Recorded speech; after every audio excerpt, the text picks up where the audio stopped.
బీసీలకు 42% రిజర్వేషన్ పై అధికారుల కమిటీ రిపోర్టును సిద్ధం చేసింది. ఇవాళ ప్రభుత్వానికి అధికారుల కమిటీ రిపోర్ట్ అందజేయబోతుంది. ఎల్లుండి తెలంగాణ కేబినెట్ సమావేశమై ఈ రిపోర్టుపై చర్చించి తదుపరి కార్యాచరణపై నిర్ణయం తీసుకోబోతున్నారు. సుప్రీంకోర్టు తీర్పు కాపీపై న్యాయ నిపుణుల సలహాలు తీసుకుని కమిటీ రిపోర్ట్ సిద్ధం చేసింది. లోకల్ బాడీ ఎన్నికల్లో లీగల్ చిక్కులు లేకుండా సర్కార్ జాగ్రత్తలు తీసుకుంటుంది.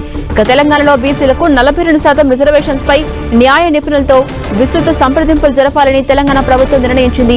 నిపుణుల సలహా మేరకు ముందుకెళ్లాలని కూడా భావిస్తోంది. అందుకే న్యాయ కోవిధులతో సంప్రదింపులు జరిపేందుకు కమిటీని ఏర్పాటు చేశారు. ఈ కమిటీ న్యాయ నిపుణులతో చర్చించి బీసీ రిజర్వేషన్ల విషయంలో న్యాయపరంగా ఎలా ముందుకు వెళ్లాలో రిపోర్ట్ చేసింది కమిటీ. ఆ రిపోర్ట్ ఇవాళ ప్రభుత్వానికి అందజేయబోతోంది కమిటీ. ఇక అప్డేట్స్ మా ప్రతినిధి కొండలు అందిస్తారు. కొండల్, బీసీ రిజర్వేషన్లపై అధికారులు కమిటీ రిపోర్ట్ ను సిద్ధం చేసింది. మరి కాసేపట్లో గవర్నమెంట్ కి కూడా సబ్మిట్ చేయబోతుంది కదా. ప్రధానంగా ఆ రిపోర్ట్ లో ఏ అంశాలు ఉండొచ్చు?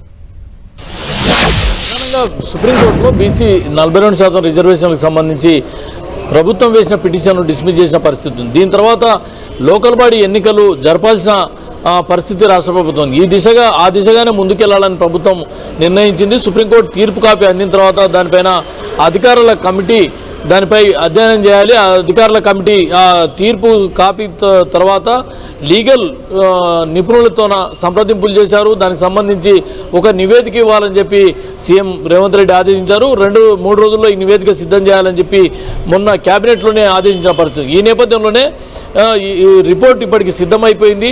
ఈ రిపోర్ట్ను ఈరోజు ప్రభుత్వానికి అందజేయబోతున్నాం. ముఖ్యంగా సిఎస్ రామకృష్ణరావు సీఎం రేవంత్ రెడ్డికి అందజేసే అవకాశం ఉంది. ఎల్లుండి క్యాబినెట్లో దీనికి సంబంధించి దీనిపైన చర్చించి ఒక నిర్ణయం తీసుకునే అవకాశం ఉంది. ఎందుకంటే బీసీలకు 42% రిజర్వేషన్లు కల్పించిన తర్వాత లోకల్ బాడీ ఎన్నికలకు వెళ్లాలన్నది ప్రభుత్వం పట్టుదలగా ఉంది. దీనికోసం చేయాల్సిన అన్ని కార్యక్రమాలు కూడా చేసింది. బీసీ కులగణన మొదలుకుంటే జీవో 9 బీసీ రిజర్వేషన్లో 42% రిజర్వేషన్ల జీవో వరకు. అయితే వీటన్నింటికీ 2 కోట్లలో అడ్డంకిగా మారినాయి. హైకోర్టులో జీవో 9 పై స్టే ఇచ్చిన పరిస్థితి ఉంది. దీని తర్వాత సుప్రీంకోర్టులో సవాల్ చేసిన ప్రభుత్వానికి చుక్కెదురైన పరిస్థితి. అక్కడ సర్కార్ పిటిషన్ డిస్మిస్ చేసిన పరిస్థితి. ఈ నేపథ్యంలో లోకల్ బాడీ ఎన్నికలు జరిపితే ఎలా ముందుకెళ్ళాలి, లోకల్ బాడీ ఎన్నికల్లో ఏ విధంగా ముందుకెళ్లాలన్న దానిపైన లీగల్ సమస్యలు భవిష్యత్తులో తలెత్తకుండా ఉండేందుకు ఒక సలహాలు సూచనలు తీసుకోవాలని చెప్పి కమిటీని సీఎం రేవంత్ రెడ్డి నియమించారు. దీనికి సంబంధించే ఏదో సుప్రీంకోర్టు న్యాయవాదులతోని అదేవిధంగా ఏజీతోని సంప్రదింపులు ఈ కమిటీ చేసింది. దీనికి సంబంధించి లీగల్ ఇష్యూస్ భవిష్యత్తులో తలెత్తకుండా ఎన్నికల నిర్వహణకు ఎలాంటి అడ్డంకులు లేకుండా సాఫీగా సాగేలా ఏ విధంగా ముందుకెళ్లాలన్న దానిపైన సలహాలు సూచనలతో ఒక రిపోర్ట్ సిద్ధం చేసింది. ఆ రిపోర్ట్ ఈరోజు ప్రభుత్వానికి అందించనుంది. దీనిపై క్యాబినెట్లో చర్చించిన తర్వాత ప్రభుత్వం క్యాబినెట్ కీలక నిర్ణయం తీసుకోబోతుంది. ఎలక్షన్స్ హైకోర్టు జీవోను పై స్టే ఇచ్చిన నేపథ్యంలో 6 వారాల పాటు ప్రభుత్వానికి సమయం దొరికింది. అయితే 6 వారాల్లో ప్రభుత్వం కూడా కౌంటర్ పిటిషన్ వేయాలి. దానికి సంబంధించి పిటిషనర్ కూడా తమ కౌంటర్ పిటిషన్ వేయాలి. ఈ 2 పిటిషన్ల పైన హైకోర్టు వీరిద్దరి వాదనలు విన్న తర్వాత తుది తీర్పును హైకోర్టు ఇచ్చే అవకాశం ఉంటుంది. హైకోర్టు మాత్రం చాలా క్లారిటీగా చెప్పింది, 42% రిజర్వేషన్ల అమలు అన్నది సాధ్యం కాదు.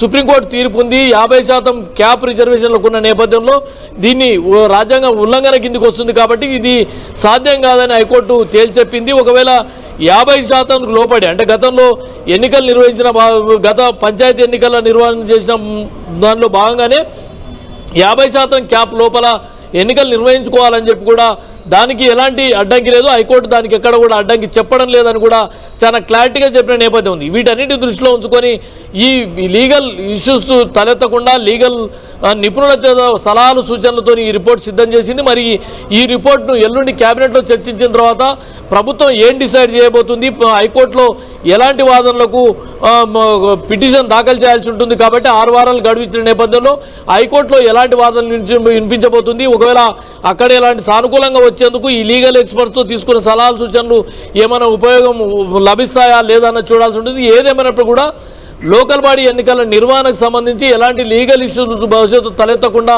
ముందుకెళ్లే దిశగా అటు హైకోర్టు సుప్రీంకోర్టు తీర్పులను గౌరవిస్తూ ముందుకెళ్లే దిశగా ఏ విధమైన నిర్ణయం తీసుకున్నది రేపు ఎల్లుండి క్యాబినెట్లో కీలక నిర్ణయం తీసుకునే అవకాశం ఉంటుంది. Jhansi. Right, thank you Kondal.